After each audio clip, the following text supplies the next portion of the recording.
Dzień dobry. Dzisiaj chciałem opowiedzieć o pożarze na jednym statku.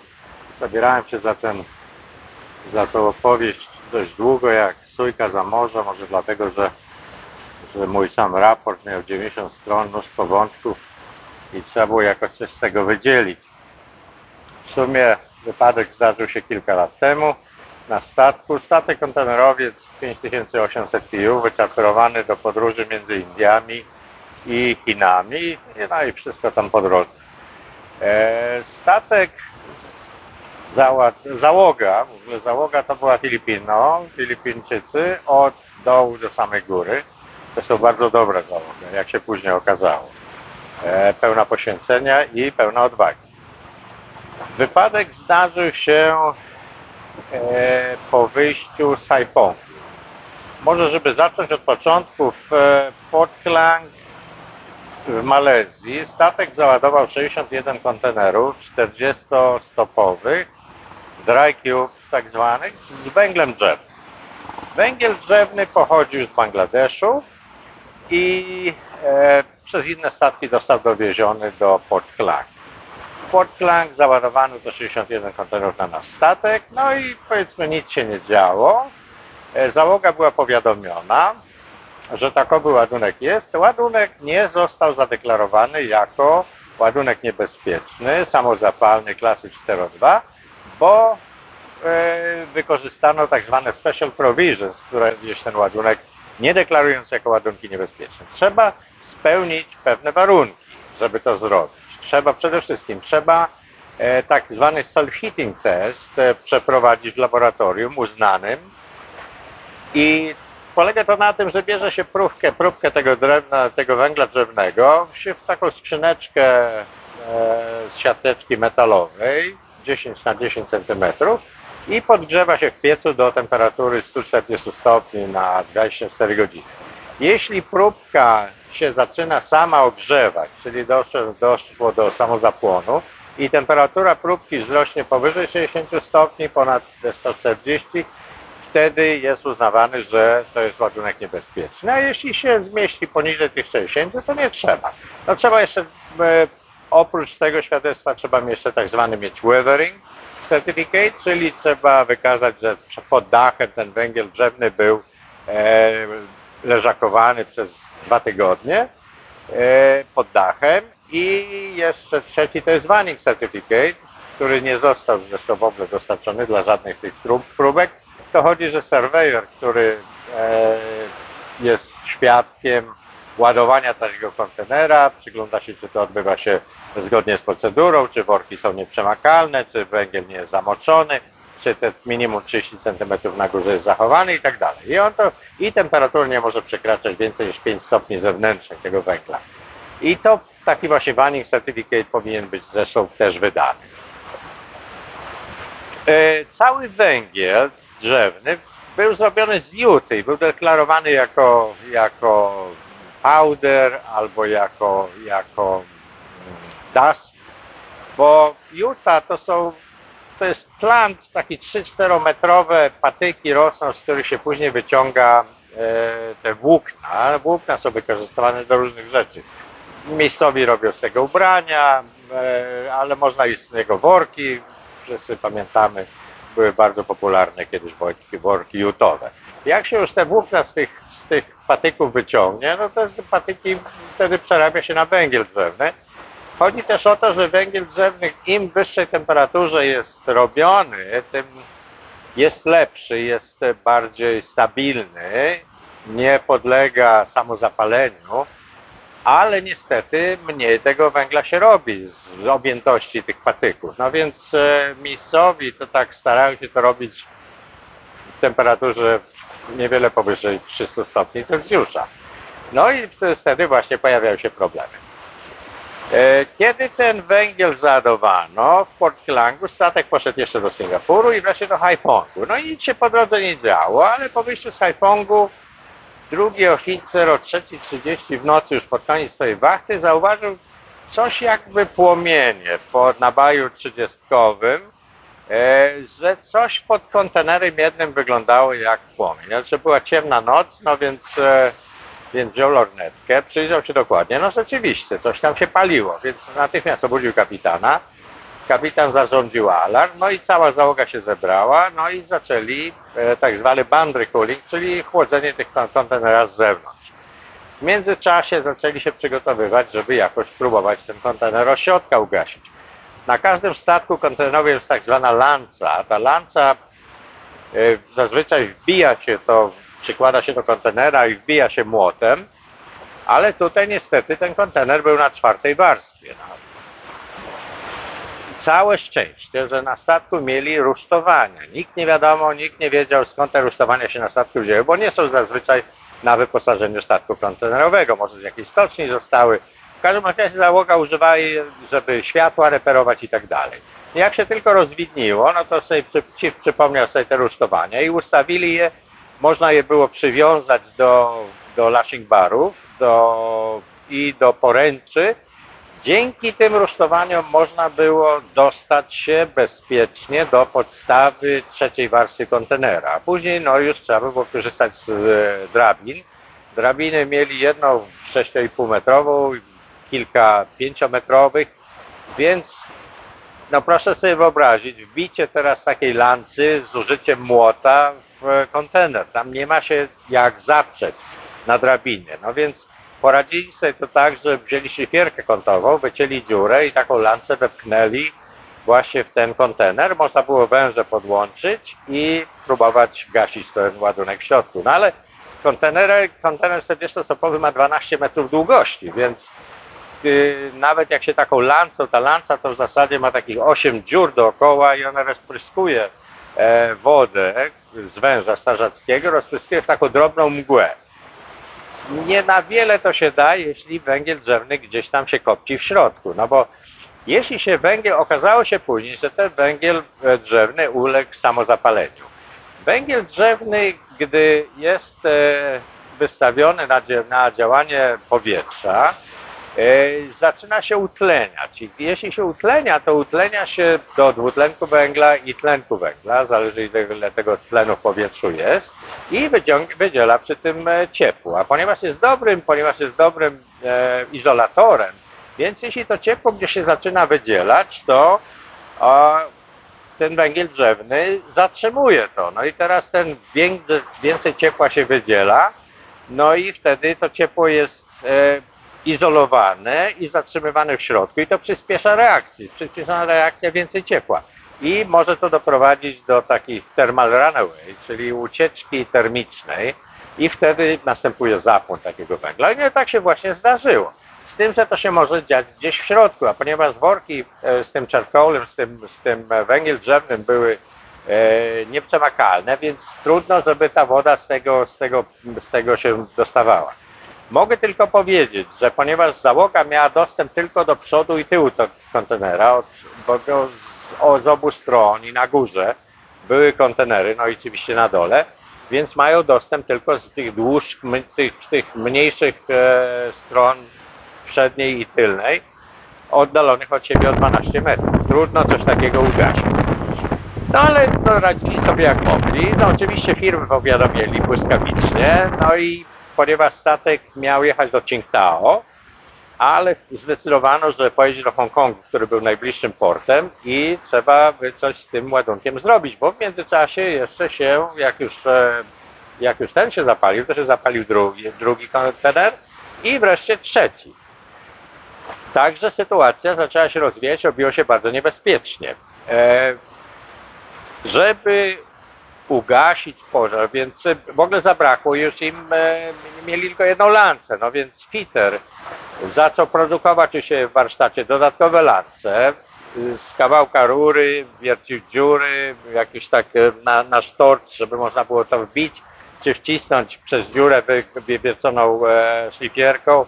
Zrobił tak zwane splittery, czyli taka rura, gdzie dodatkowe hydranty, gdzie można kilka węży podłączyć, no bo w zasadzie w okolicach pożaru mieli tylko 2 hydranty z lewej i z prawej burty, no więc trzeba wodę doprowadzić, bo trzeba dużo węży podłączyć do chłodzenia, do polewania. Także bardzo zajęta ta załoga maszynowa była produkcją właśnie sprzętu do gaszenia pożarów. Poza tym węże miały tylko 18 metrów długości, na takim kontenerowcu przy szerokości 40 metrów w zasadzie powinny być 25-metrowe. Wtedy mniej węży potrzeba, żeby je połączyć i tak w zasadzie cały equipment był już w użyciu. Gdyby zapalił się jeszcze następny kontener i następny, a mieli ich 61, to nie byłoby już czym gasić, czy powiedzmy schładzać. Dlatego statek przyszedł do Hongkongu, tam po perypetiach, dokumentacja, wymiana, wreszcie władze zgodziły się, żeby weszli na kotwicowisko, najpierw South Lama Anchorage, później na kotwicowisko wewnętrzne i tam barki przyjechały. Ludzie, marynarze, którzy byli w Hongkongu, widzieli te barki, to ma taki jeden wielki boom. Robota jest bardzo niebezpieczna. Ja kiedyś cały kontrakt przejeździłem jako starszy oficer właśnie do Hongkongu, gdzie wyładowywano tymi boomami. To ponieważ statek się kołysze, kiwa, statek barka i to samo, kontenery, także zawieszone na tym boomie też ruszały się na wszystkie strony, to i relingi są połamane, bardzo duże straty zazwyczaj po takim wejściu, uszkodzenia stevedorskie.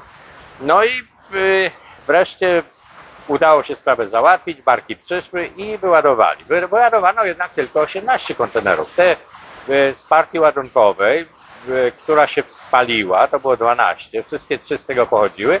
No i jeszcze wyładowano, bo te 3 kontenery pierwsze, które się paliły, trzeba było wyjąć z tak zwanym understow, bo gdyby się chciało podnieść ten kontener, to może ja jeszcze wrócę do samej konstrukcji kontenera, bo kontenery 40-stopowe, te dry cube, to były, które wszystkie były w użyciu właśnie do tej juty, a kontenerów jest mnóstwo różnych rodzajów. Tak, najprościej są 20 i 40-stopowe, oczywiście są też inne rozmiary. Te 40 to miały w zasadzie wszystkie ściany i sufit stalowy, to jest taki zazwyczaj corten steel, a dno takiego kontenera jest zrobione ze sklejki, ostatnio najczęściej bambusowej, 28 mm. Tylko drzwi z jednej strony i jeśli się ten charcoal zapalał, zazwyczaj to pierwszy symptom był właśnie, że się dno tego kontenera spaliło i te wszystkie żarzące się węgielki wypadały, a ponieważ ten węgiel drzewny to był najczęściej jako taki bardzo drobny, bo z tych patyków jutowych to nic większego, tam żadnych większych kawałków nie ma, to jest, dlatego były deklarowane jako charcoal dust albo charcoal powder. I to wszystko wypadało i paliło się tam na górze następnego kontenera. Gdyby próbowano wyciągnąć tylko ten kontener, który się pali, no to ten cały węgiel by się rozsypał przez tą wypaloną sklejkę i rozleciał po całym statku. Także trzeba było wyciągać również kontener, który był na dole. I wyładowano w sumie połowę tej drugiej partii, też było 12 kontenerów. Czemu? Nie wiem. Decyzja należała do czertującego i resztę kontenerów zdecydowano się zostawić. I to na tym się skończyło, statek wyszedł, no i długo nie trwało, bo okazało się, że już następnego dnia zapaliły się następne kontenery. Zmieniono już też destynację statku, bo zamiast jechać do Qingdao stwierdzono, że pojedzie do Szanghaju. I znowu ta sama historia, znowu 3 kontenery się zapaliły, w tym akurat 2, które były załadowane na górze tych kontenerów, które się pierwsze paliły. Czyli prawdopodobnie podgrzane przez pożar, który się tam zaczął. Możliwe, że to jakoś spowodowało szybszą reakcję samopodgrzewania węgla w tych kontenerach. Także no, statek przyjechał do Szanghaju i znowu ta sama historia, na kotwicowisko i barki. Teraz załoga, ja powiem szczerze, że no, ja byłem pełen podziwu, bo wyobraźcie sobie w nocy często na tych drabinach, bardzo niestabilny statek, poza tym zawsze się rusza ze względu na falę, stan morza. Także wykazali się niezwykłą odwagą i kapitan również niezwykłym spokojem. Bardzo dobrze sobie z tym poradzili. W sumie ja przyjechałem do Hongkongu, poproszono mnie o asystę i zrobienie właśnie accident investigation i w sumie przesiedziałem na statku cały miesiąc. Zanim te wszystkie kontenery udało się w Szanghaju z węglem drzewnym kontenery zdjąć ze statku, to potrwało miesiąc od Hongkongu. Poza tym dopiero wtedy przekonaliśmy się, że nawet jak się ma lance, to można tylko kontrolować częściowo to, co się pali w kontenerze, bo żeby ugasić to, co się tam w środku znajduje, węgiel drzewny nie da rady, po prostu nie da rady. Widzieliśmy, że kontenery, które się paliły, zostały wyładowane na barkę. Na barce załoga wycięła dziury w suficie tego kontenera, w tym dachu, wiele dziur, wsadzili tam węże i polewali wodą morską na okrągło, aż praktycznie cały ładunek został z tego kontenera wypłukany, a w kącie jeszcze taka kubka sobie i jeszcze się zażyła. No, naprawdę trudno to ugasić. Poza tym ja już w tym nie uczestniczyłem, ale byłem w kontakcie z surveyorem z innej firmy, który u nas właśnie też jako fire expert był zaproszony na ten statek i on został w Hongkongu i kontenery, które zostały wyładowane, oni robili inspekcję każdego z nich i okazało się, że w innych też były właśnie te już początki samozapłonu. Jeszcze thermal kamera, która była używana do skanowania tych kontenerów, nic nie wykazywała, ale w środku już było widać, że była ścieżka, gdzie ten ogień się porusza, ten żar, szukając powietrza.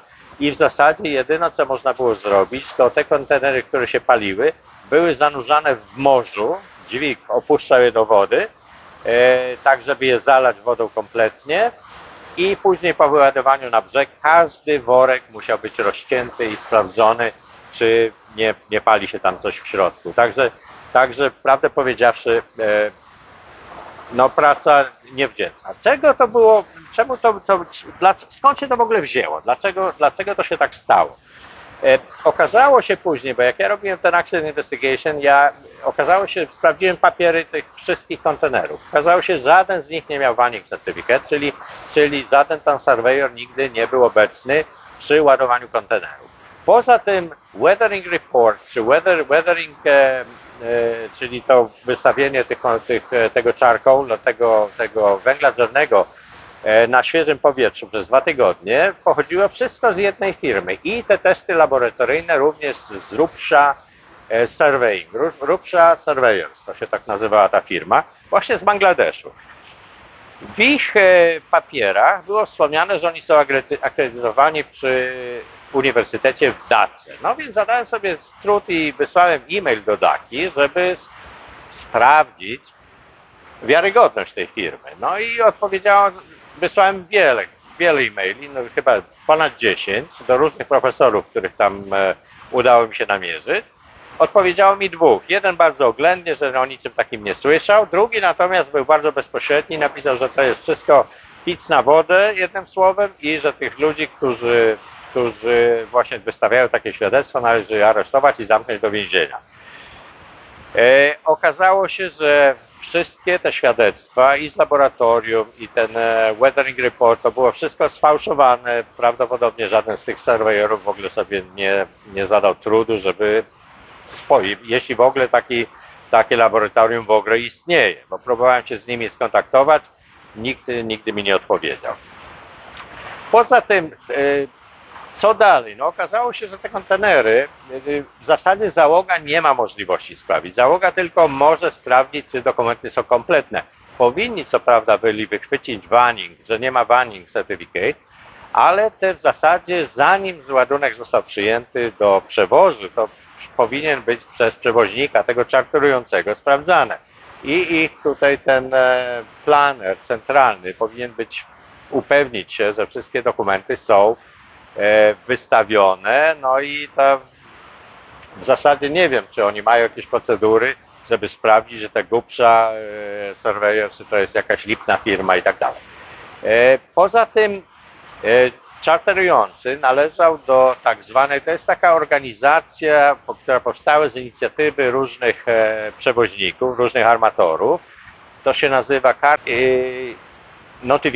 Cargo Incident Notification System, CINS. I tu chodzi o to, że ta organizacja skupia dużych przewoźników. Tam jest między innymi Maersk, Evergreen, jest Wanhai, jest CMA CGM, jest COSCO, czyli ZIM, czyli tacy duzi armatorzy, i oni w zasadzie chodzi o to, żeby oni się powiadamiali nawzajem. Właśnie chodzi o takie wypadki związane z ładunkiem. Poza tym P&I kluby tam również do tego należą. I ta organizacja, ona zbiera wszelkie informacje od armatorów, jeśli się zdarzają jakieś kłopoty z ładunkiem, właśnie jak w tym wypadku. No i oni analizują, co się stało, dlaczego to się stało i jeśli zachodzi taka potrzeba, to wydają zalecenia, takie guidance. I były te zalecenia wydane już wcześniej właśnie do węgla drzewnego, bo okazało się, że to nie pierwszy raz. Węgiel drzewny potrafił się palić i wcześniej. I ich zalecenia właśnie, to chodziło o te właśnie te certyfikaty, ale poza tym oni zwracali uwagę, żeby ładować te kontenery najwyżej do drugiej warstwy, bo całe szczęście, że na tym statku były rusztowania, ale mimo tych rusztowań, gdyby pożar się zdarzył na piątej warstwie, a te kontenery z węglem drzewnym były na tym statku i załadowane na piątej warstwie, nikt by się do takiego kontenera nie dostał. Natomiast jeśli są tylko dwie warstwy, to jeszcze można do każdego kontenera się dostać, można go skontrolować, temperaturę i tak dalej. Poza tym załoga miała tylko tak zwany ten termometr próbkowy, ten termiczny, ale no problem z tym termometrem jest, że on sprawdza temperaturę jako taką wiązkę, więc jego dokładność to jest taka, powiedzmy, no do 3 metrów w zasadzie to można powiedzieć, że jako mówimy o jakiejś dokładności, ale jeśli próbujemy zmierzyć temperaturę kontenera, który się znajduje na piątej warstwie, czy nawet czwartej warstwie, to ta wiązka, która jest jak taki stożek, ona już jest absolutnie niewystarczająca. Powinny być thermal camera, ale powinna być czyli kamera termiczna, ale niestety nie było. Dopiero eksperci zaproszeni na statek, którzy przyjechali w Hongkongu i lokalni strażacy byli wyposażeni w takie kamery i można było stwierdzić, w których kontenerach coś tam się dzieje. Ale jak już wspomniałem wcześniej, nawet w kontenerach, gdzie już coś się zaczynało palić, kamera termiczna potrafiła wykazać, że jest zupełnie neutralny i się tam nic nie dzieje. W sumie jaka lekcja z tego wyszła? Ja wiem, że teraz IMO chyba w najnowszych przepisach, które teraz wejdą w życie, nie będzie już możliwe używanie tych special provisions, czyli że węgiel drzewny można będzie przy jakichś tam testach laboratoryjnych już przewozić jako ładunek zwykły. Zawsze będzie musiał być zadeklarowany jako ładunek niebezpieczny. I tak właściwie powinno być wtedy i sprawdzenie dokumentacji i co prawda jest to droższe, ale wtedy już i sprawdza się dokumenty zupełnie inaczej i przygotowuje się ładunek zupełnie inaczej i wtedy nawet kontrola na statku jest zupełnie inna. Także jakaś tam lekcja z tego na pewno wyszła. Dziękuję za uwagę.